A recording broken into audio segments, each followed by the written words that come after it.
राज्य को पुणी फेरिला वर्षा पश्चिमा झड़ प्रभाव में राज्य में बदलिबो पाग।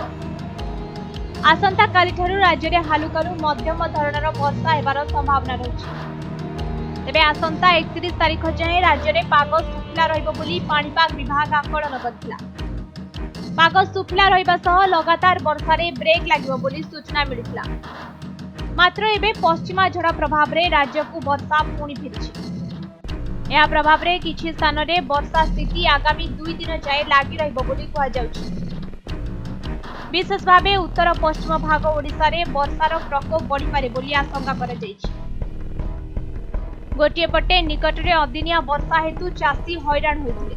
धान अमल समय रे एभली वर्षा हेतु धान मध्य नष्ट होइथिला। एबे पुणी वर्षा फेरिथिबारु अनेक चाषी चिंता व्यक्त करछन्ति।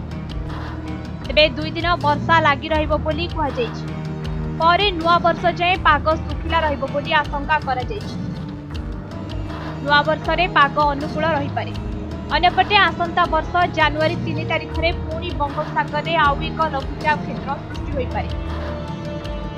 एने अधिक किछि स्पष्ट सूचना मिली पारे नहीं। तेबे आसंता काली सुंदरगढ़, झारसुगुड़ा, बरगढ़, मयूरभंज, केउंझर और नुआपड़ा रे हालुका वर्षा हेबार आकलन होइछि। अन्यपटे आसंता 29 तारीख बेलू किछि स्थान रे वर्षा तार प्रकोप देखाइब। सुंदरगढ़, मयूरभंज, केउंझर और बालेश्वर एही 4 जिले में आसंता 29 रे वर्षिबार संभावना रही। तेबे लगातार किछि दिन हेबो वर्षा लागी रहिबारु चाषी माने हैरान होइथिले। मात्र गोटिए दिन पाग सुखिला देइछि कि नाही पुणी वर्षा आरंभ होइछबो बोली सूचना मिलिछि। एनै चाषी चिंता व्यक्त करछथि। तेबे अन्यपटे आज ठारू मेघुआ पाग रहिबो बोली पाणीपाग विभाग आकलन करिछि। ब्यूरो रिपोर्ट समय लाइव।